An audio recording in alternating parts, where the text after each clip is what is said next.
Here it is, Mark. The strongest NASB exhaustive concordance. Wow. Yeah. What a monster. It is. It's a big book. It really is.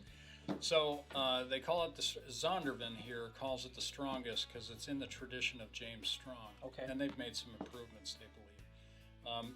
NASB is the North American Standard Bible.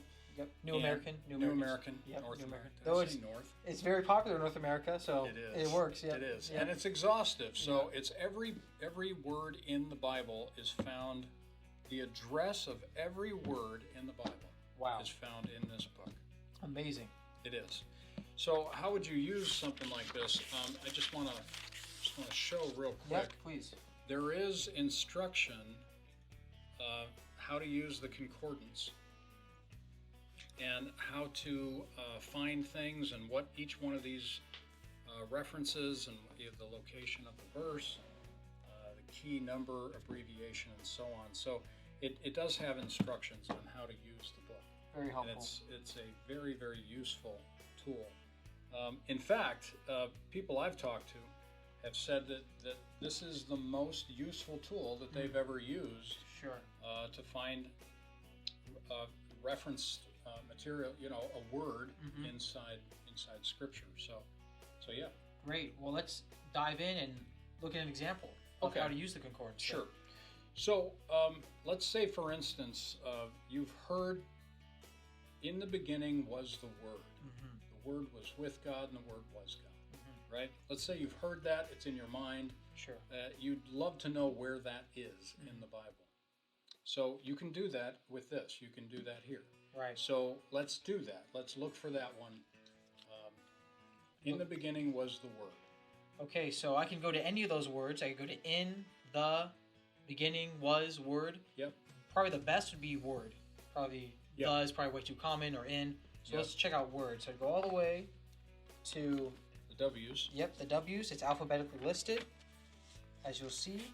Now it's also listed, not just alphabetically, but the word word is used so often in the Bible that it's even listed of when it appears in the Bible. So we have Old Testament, Ezekiel, Daniel, Hosea, Joel, Amos, Jonah.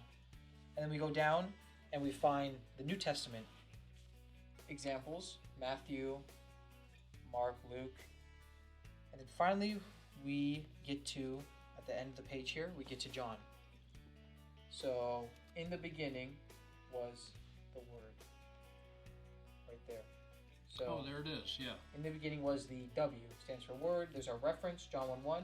Yep. And then we have a number here as well, which is kind of the old way of identifying words.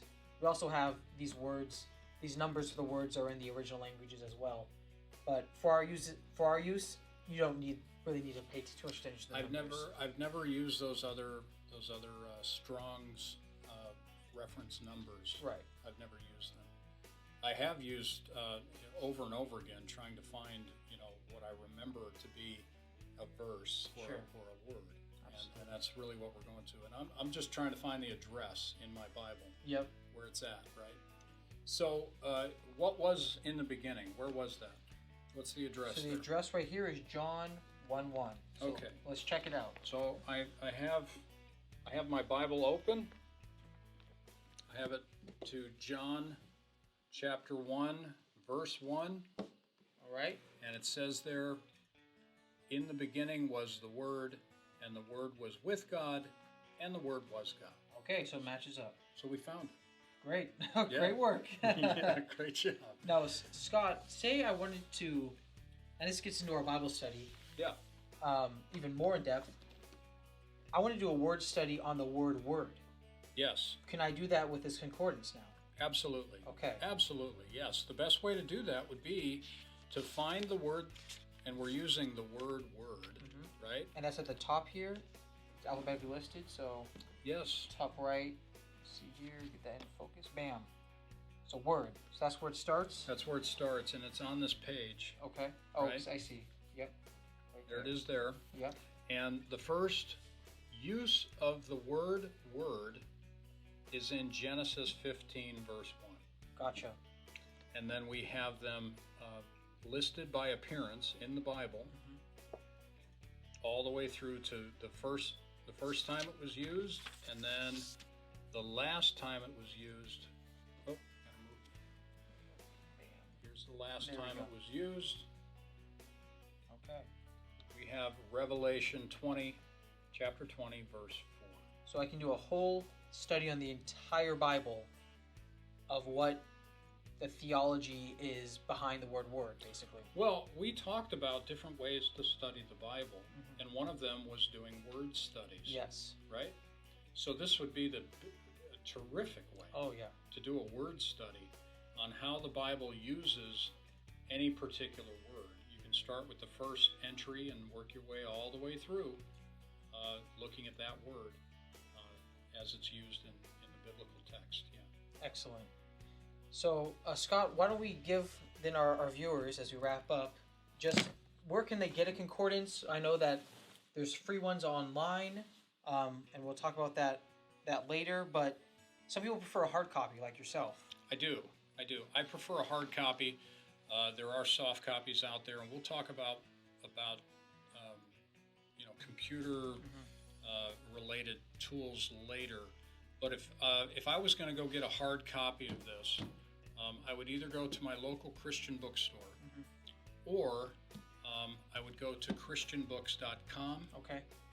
christianbooks.com, and I would search out a one that is consistent with and put together with the version of the Bible, the English version that I'm using. If it's a King James version, I would look for a King James exhaustive concordance. If it was a New King James or an NIV, I would look for the NIV exhaustive concordance. And years and years of wonderful study found in these sorts of resources and tools. Absolutely. Yeah. So spend the $25 or whatever, get a used one, and will last you a lifetime. A lifetime. Yeah. Yep. These are terrific. Beautiful. Well, we hope this encourages you to go pick up a concordance after this video, and we will see you in our next video on Bible study methods. God bless you guys. Bye now.